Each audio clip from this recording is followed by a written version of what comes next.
أعوذ بالله من الشيطان الرجيم.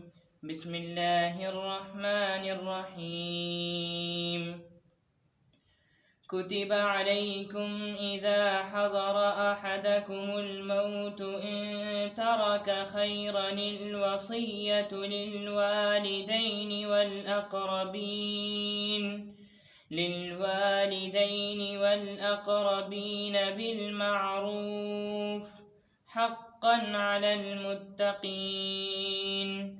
فمن بدله بعدما سمعه فإنما إثمه على الذين يبدلونه إن الله سميع عليم.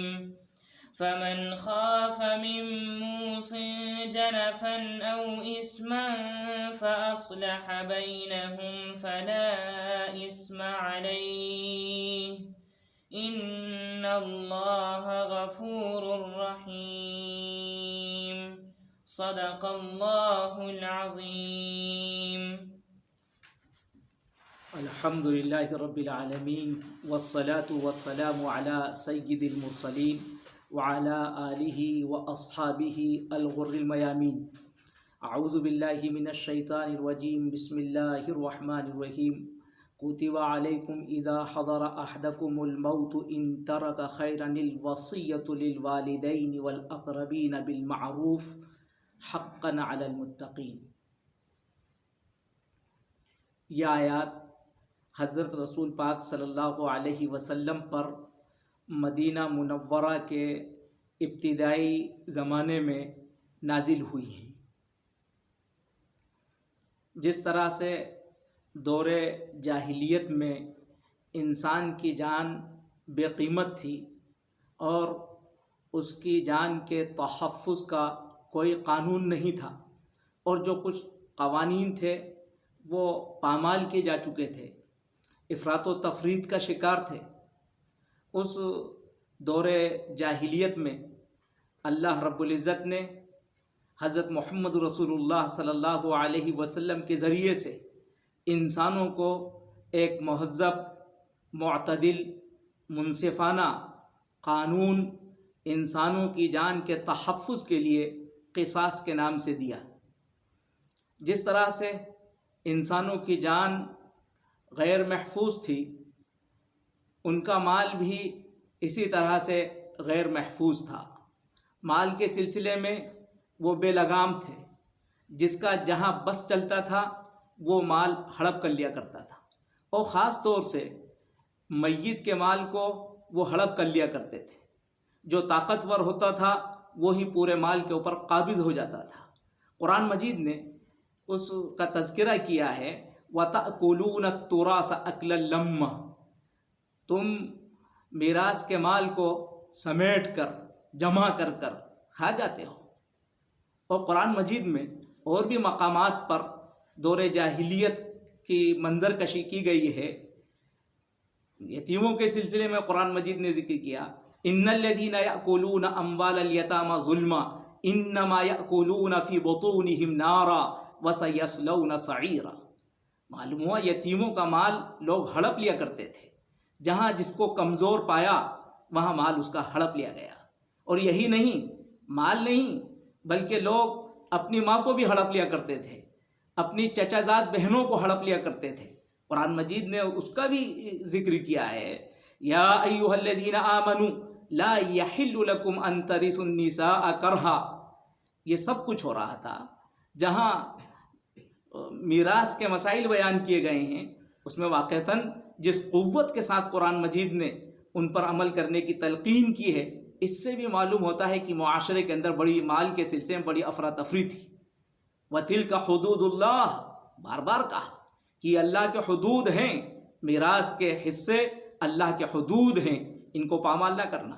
جو ان کو پامال کرے گا اس کو جہنم کی وعید سنائی گئی ہے.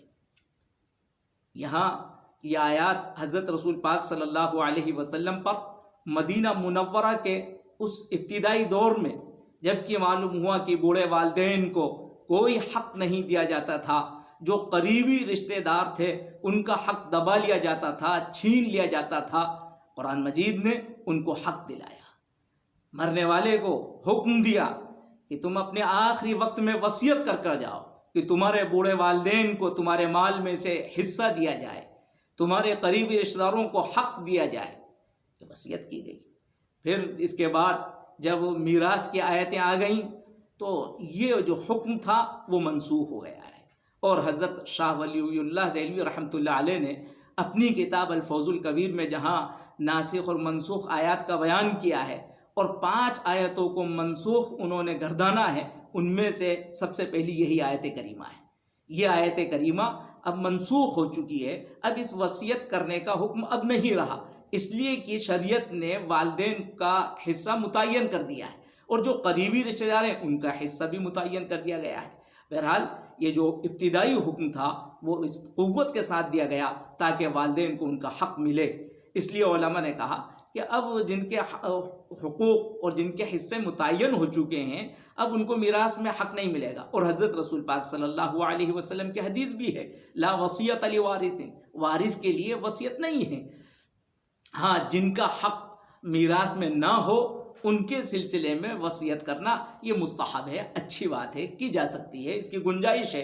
اور وصیت کے سلسلے میں یہ بھی بات ہے کہ جو شخص وصیت کر جائے گا وہ اپنے صرف ثلث مال کے اندر وصیت کرے گا، اس کے مال کے کل مال کے ثلث مال کے اندر، 1/3 مال کے اندر وصیت معتبر ہوگی، اس سے زیادہ کے اندر وہ وصیت نہیں کرے گا، نہ کسی دینی کام کے لیے نہ کسی کمزور فرد کے لیے۔ باقی جو مال کے بچا ہوا ہے اس کے مال کے 2 حصے ہیں، 2/3 مال وہ تو وارثوں کا ہے، ان کو ملے گا۔ بہرحال اب یہاں آپ سنیے کہ وصیت کے سلسلے میں سب سے پہلا جو حکم تھا وہ یہ تھا کتب علیکم، فرض کر دی گئی ہے تم پر۔ کیا چیز فرض کر دی گئی ہے؟ کتب علیکم الوصیۃ، تم پر وصیت فرض کر دی گئی ہے، للوالدین، والدین کے لیے، والاقربین، اور قریبی رشتہ داروں کے لیے، بالمعروف، معروف طریقے پر، عدل کے مطابق۔ بہرحال 2 شرطوں کے ساتھ یہ بات کہی گئی تھی، اذا حضر احدکم الموت ان ترک خیرا، جبکہ تم میں سے کسی کی موت کا وقت قریب ہو، ان ترک خیرا، اگر وہ خیر کو چھوڑ کر جاتا ہو، اور خیر سے مراد مال چھوڑ کر جاتا ہو۔ بہرحال کتب علیکم، کتبہ یا فعل مذکر استعمال کیا گیا ہے، اس کا نائب فاعل الوصیہ وہ مؤنث ہے، اس کی توجیہ یہ کی جا سکتی ہے کہ وصیت یہاں پر الایصاء کے معنی میں ہے، اس لیے فعل کو مذکر استعمال کیا گیا ہے، یا یہ کہ فعل اور فاعل کے درمیان میں یہ طویل فاصلہ ہونے کی وجہ سے یہ گنجائش ہوتی ہے کہ فعل کو مذکر و مؤنث دونوں طرح استعمال کیا جا سکتا ہے۔ بہرحال کتب علیکم، فرض کر دی گئی ہے تم پر، کیا وصیت، اذا حضر احدکم الموت، جبکہ تم میں سے کسی کی موت کا وقت قریب ہو، ان ترک خیرن، اور اگر وہ خیر یعنی مال چھوڑ کر جاتا ہے۔ یہاں بھی قرآن مجید کی بلاغت کو دیکھیے، 2 شرطیں لگائی گئی ہیں، موت کی اور مال کی، کہ جب موت کا وقت ہو تب اس کو وصیت کرنا ہے، دوسرا یہ کہ اس کے پاس مال ہو تب اس کو وصیت کرنا ہے۔ لیکن دونوں شرطوں میں ایک جگہ اذا کا استعمال ہوا ہے اور ایک جگہ ان کا استعمال ہوا ہے۔ اذا وہ تیقن کے لیے آتا ہے، یقینی چیز کے لیے آتا ہے، اور ان تشکیک کے لیے آتا ہے، لہذا ظاہر ہے کہ موت کا آنا یہ تو یقینی ہے، اس لیے اس کو اذا کے ساتھ ذکر کیا گیا ہے، اذا حضر احدکم الموت۔ لیکن مال کا ہونا یہ کوئی یقینی نہیں ہے، اس لیے قرآن مجید نے یہاں ان کے ساتھ، احتمال کے مفہوم کے ساتھ اس کو ذکر کیا ہے۔ یہ قرآن مجید کی بلاغت ہے جو واقعتاً سر دھننے کے قابل ہے کہ قرآن مجید حقائق کو کس انداز سے بیان کرتا ہے۔ جب تم میں سے کسی کی موت کا وقت ہو، ان ترک خیرن، خیرن پر جو آپ تنوین دیکھ رہے ہیں یہ تنوین بھی تکثیر کی ہے، یعنی خیرن کثیرن، اس کے پاس خیر ہو، اور خیر سے مراد جیسا کہ ابھی آپ کو بتلایا گیا مال کے معنی میں، خیر کے ویسے عام معنی وہ نیکی کے آتے ہیں، بھلائی کے آتے ہیں، لیکن قرآن مجید میں خیر مال کے لیے بھی استعمال ہوا ہے، انہو لحب الخیر لشدید، یہ بھی ظاہر ہے کہ مال کے معنی میں ہے، یہاں بھی مال کے لیے، اور اس میں یہ بھی شرط لگائی گئی ہے ان ترک خیر، جبکہ مال کثیر، اگر کوئی مرنے والے کے پاس مال ہی نہیں ہے تو وہ وصیت کیا کرے گا؟ تھوڑے سے مال میں وصیت کی تاکید نہیں کی گئی، وصیت کا حکم دیا گیا۔ ہاں اس کے پاس مال کثیر ہو، تب بعض لوگوں نے یہ بتلایا کہ مال کثیر سے مراد یہ کہ تقریباً 1000 دینار کے بقدر اس کے پاس مال ہو، تو اب اس کو وصیت کرنا فرض ہے، یعنی اس دور میں اس زمانے میں تھا۔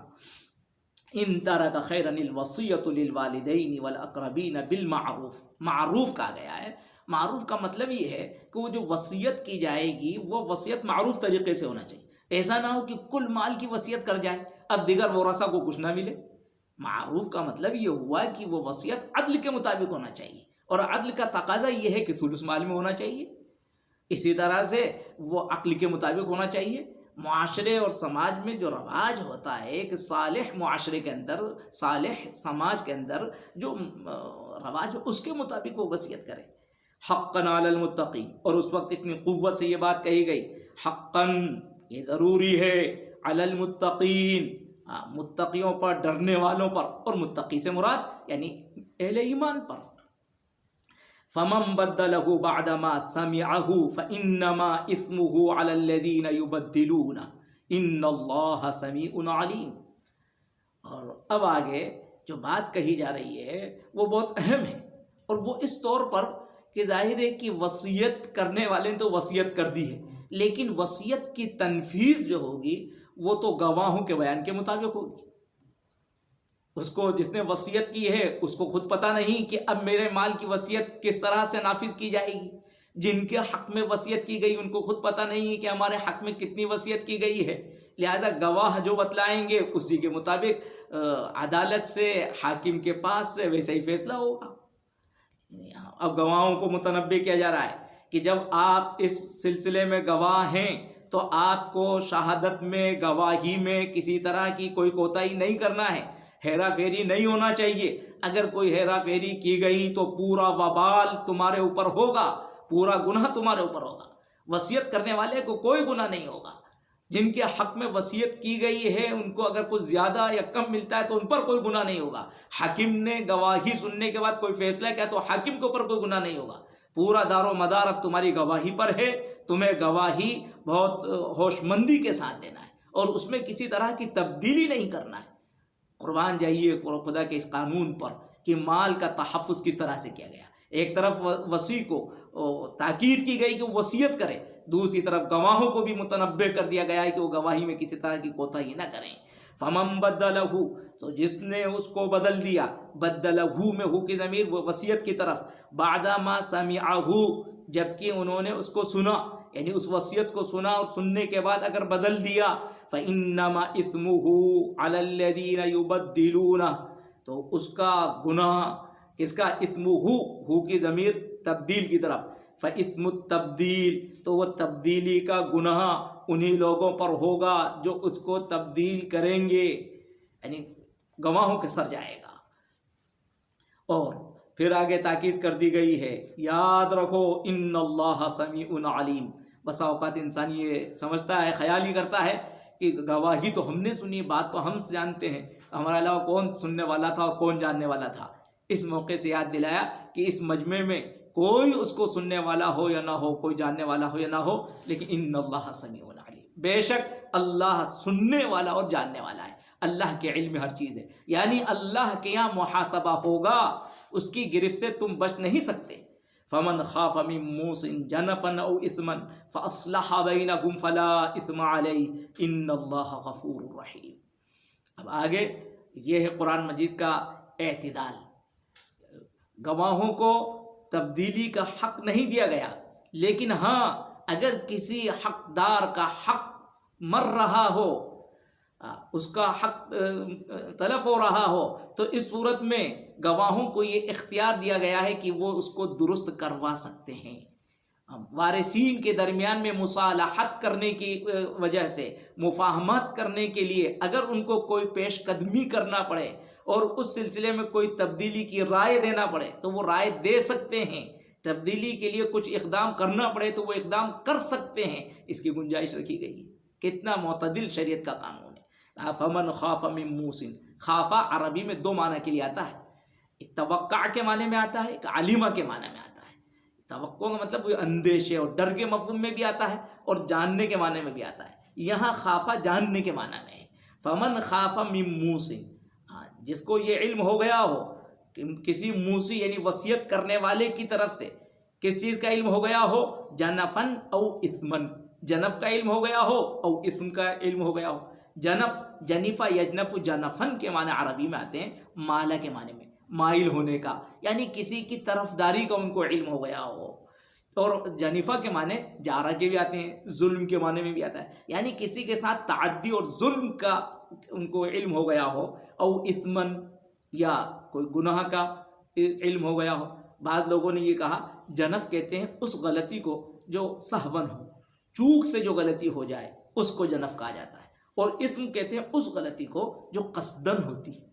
اگر کسی کو یعنی کسی گواہ کو یا کسی عام مسلمان کو بھی، کوئی گواہی ضروری نہیں ہے، کوئی عام مسلمان ہو تو وہ بھی اس حکم کے اندر شامل ہے، کسی کو اگر یہ معلوم ہو جائے کہ کسی وصیت کرنے والے نے جو وصیت کی ہے اس وصیت کے اندر کوئی طرفداری کی گئی ہے، یا یہ کہ کسی کا حق مارا گیا ہے، دبایا گیا ہے، اور وصیت اسی وجہ سے کی گئی ہے کہ فلاں کو یہ پورا حق نہ مل سکے، اس طرح کا اندازہ ہو جائے تو شریعت اجازت دیتی ہے، ایسے موقع سے گواہوں کو بھی اجازت دیتی ہے، عام مسلمانوں کو اجازت دیتی ہے، فَأَصْلَحَ بَيْنَهُمْ، کہ وہ ان کے درمیان میں صلح کرا دے، اس کو درست کرا دے، ورثہ کو بٹھا کر ان کو سمجھائے کہ بھائی دیکھیے فلاں کا حق اتنا ہے، فلاں کا حق اتنا ہے، وارث مرنے والے نے یہ وصیت کی ہے لیکن اس وصیت کی تنفیذ شرعی اعتبار سے اس طرح سے ہونا چاہیے، تو یہ بات اگر سمجھاتا ہے تو کوئی حرج کی بات نہیں ہے، فلا اثم علیہ، اللہ کی طرف سے یہ بشارت سنائی گئی ہے، اس کے اوپر کوئی گناہ نہیں ہوگا، ان اللہ غفور الرحیم۔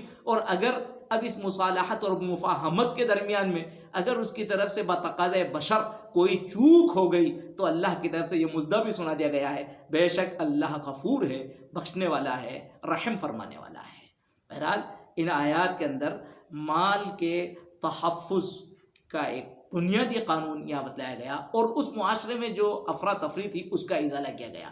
ان آیات سے، اس سے پیشتر آیت سے، اس آیت سے یہ معلوم ہوتا ہے کہ واقعتاً اسلام نے جان اور مال کے تحفظ کو بڑی اہمیت دی ہے، اور ظاہر ہے جب تک جان اور مال کا تحفظ نہیں ہوگا معاشرے اور سماج کے اندر امن و سکون نہیں ہوگا، اس لیے اسلام نے جان اور مال کے تحفظ کو یقینی بنایا ہے، اور اس سے سماج کے اندر امن، شانتی، سکون غالب آ جاتا ہے۔ بہرحال اللہ رب العزت ان آیات کے مطابق ہم سبھی کو عمل کرنے کی توفیق عطا فرمائے، آمین یا رب العالمین۔